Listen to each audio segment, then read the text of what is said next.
Hi, it's Tim Hagen from Progress Coaching, and welcome to another episode of Coaching Conversations. And I wanted to make you aware of something very cool that we're doing on a subscription basis, and we'll put a link in each one of our episodes. But every Wednesday, we're going to be doing what we call an audio podcast workshop. That workshop will be roughly about 14 to maybe 20 minutes per episode, with each month having a theme from a coaching model, using feedback strategically, to coaching self-awareness, and so on. So if you could look in the body or in the content description of each episode, and you will see a link where you can join this subscription. These are literally 4 workshops every month teaching specific strategies to address a particular area of workplace coaching as it relates, again, to things like awareness, motivation, teamwork, and what have you. Here's the cool thing. It's only $10 per month, and each month you will get a handout that we will follow along with. So we also give you a tool for you to take notes as we go through each episode. We hope you'll check it out. The way we start a conversation and the words and phrases we use are absolutely critical. Recently, I was talking to a friend who had asked for some advice. He said, I've got an employee. She's really disengaged. He said that she doesn't seem to care. She didn't start out this way, but it's really gone south fast. It's really gone south fast. That's a pretty big statement. So I asked him, I said, well, let me ask you a couple questions.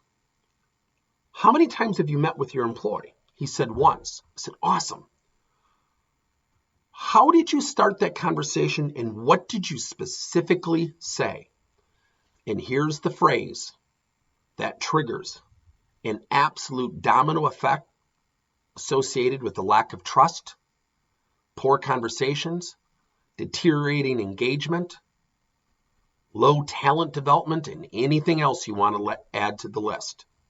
You ready? Well, I heard from some people, or a few people shared with me, and then you fill in the blank.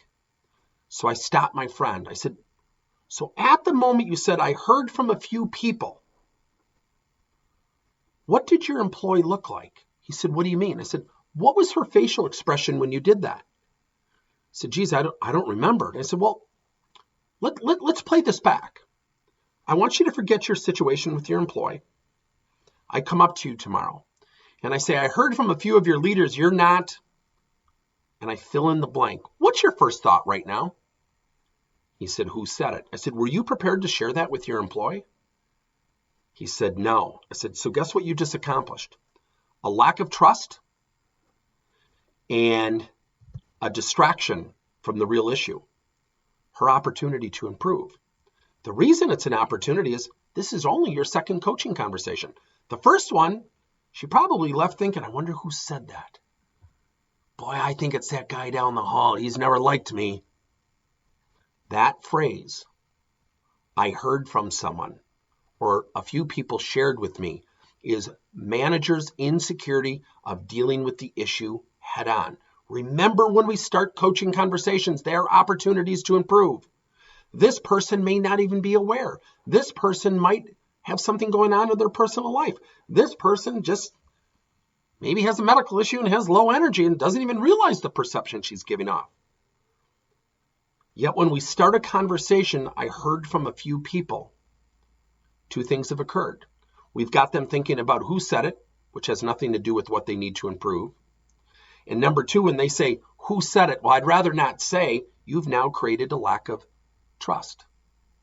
That domino effect moves very quickly. And employees will put their own emotional spin and interpretation. The worst phrase we can use starting a conversation with someone that we're dealing with one-on-one is, I heard from a few people. A few people shared with me. That's a distraction from the task at hand. The task at hand is, I want to have a conversation. I want to share with you an opportunity to really kind of alter some perception and really move in the right direction of a great teammate. Would you mind if I shared with you a couple opportunities to do so? And I'd love to hear from you because I don't want to make assumptions.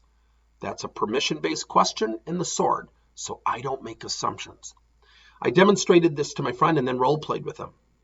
He said, wow, you're really good at this. I said, well, I don't know if I'm good at it, but I practice it a lot. But I do know one thing.